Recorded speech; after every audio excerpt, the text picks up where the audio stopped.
ಹೋದ ವಾರದಲ್ಲಿ ಇದೇ ಬೀದಿ ನಾಯಿಗಳ ಗುಂಪು ಬಂದು ನಮ್ಮ ಮನೆಯಲ್ಲಿದ್ದ ಒಂದು 7-8 ಕೋಳಿ, ದೊಡ್ಡ ದೊಡ್ಡ 2 ಟರ್ಕಿ, ಹಂಸ ಎಲ್ಲ ಕೊಂದು ಹಾಕಿ ಹೋಗಿತ್ತು. ಆದ ನಂತರ ಈ ವಾರದಲ್ಲಿ ಬಂದು ಈಗ ನಮ್ಮ ಮನೆಯಲ್ಲಿ ಸಾಕಿದ 5 ಆಡು ಮರಿಯನ್ನು ಆಡನ್ನು, ದೊಡ್ಡ ಆಡು ಮರಿ ಎಲ್ಲ ಕೊಂದು ಹಾಕಿ ಹೋಗಿದೆ.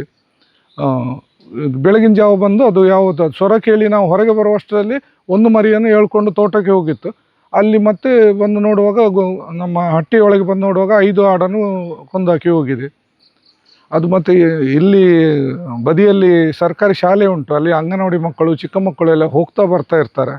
ನಾಳೆ ಅವರ ಮೇಲೆಯೂ ದಾಳಿ ಮಾಡುವ ಸಂಭವ ಉಂಟು ಈ ನಾಯಿಗಳು. ಇನ್ನು ಕೋಳಿ ಆಯಿತು, ಆಡಾಯಿತು, ಇನ್ನು ದನ ಉಂಟು, ಇನ್ನು ದನದ ಮೇಲೂ ಅಟ್ಯಾಕ್ ಮಾಡ್ಬೋದು ಬಂದು. ಇದರ ಬಗ್ಗೆ ಒಂದು ಕ್ರಮ ಏನಾದರೂ ಆಗದಿದ್ದರೆ ಕಷ್ಟ ಉಂಟು. ನಾವು ಕೃಷಿಕರು, ನಾವು ಇದನ್ನು ಏನು ಸಾಕೋದು ಹೇಗೆ? ಚಿಕ್ಕ ಮಗುವಿನಾಗೆ ಸಾಕಿ ನಮ್ಮ ಕಣ್ಣ ಮುಂದೆ ಅದು ಸಾಯುವಾಗ ನಮಗೆ ಇದಾಗೋದಿಲ್ಲ, ಸಾಕಲಿಕ್ಕೂ ಮನಸ್ಸು ಬರೋದಿಲ್ಲ, ಇದು ಸಹ ಆಗೋದಿಲ್ಲ. ಯಾವ ಏರಿಯಾ ಸರ್?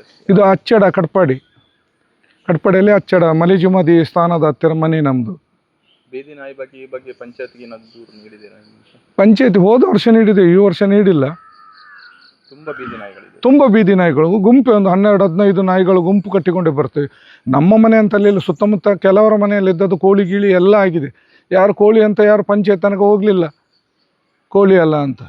ಈಗ ಆಡಾಯಿತು, ಇನ್ನು ದನದ ಮೇಲೆ ಅಟ್ಯಾಕ್ ಮಾಡ್ಬೋದು, ಮಕ್ಕಳ ಮೇಲೂ ಅಟ್ಯಾಕ್ ಮಾಡೋದು. ಬದಿಯಲ್ಲಿ ಇದು ಉಂಟು, ಅಚ್ಚಡ ಶಾಲೆ, ಗೌರ್ಮೆಂಟ್ ಶಾಲೆ, ಅಲ್ಲಿ ಅಂಗನವಾಡಿ ಎಲ್ಲ ಮಕ್ಕಳು, ಚಿಕ್ಕ ಚಿಕ್ಕ ಮಕ್ಕಳು ಶಾಲೆಗೆ ಹೋಗ್ತಾ ಇರ್ತಾರೆ. ಕೆಲವರ ಜೊತೆ ಪೇರೆಂಟ್ಸ್ ಹೋಗ್ತಾರೆ, ಕೆಲವರ ಜೊತೆ ಪೇರೆಂಟ್ಸ್ ಇರೋದಿಲ್ಲ. ಅಂಥ ಚಿಕ್ಕ ಮಕ್ಕಳ ಮೇಲೆ ಅಟ್ಯಾಕ್ ಮಾಡಿದರೆ ಏನು ಮಾಡೋದು?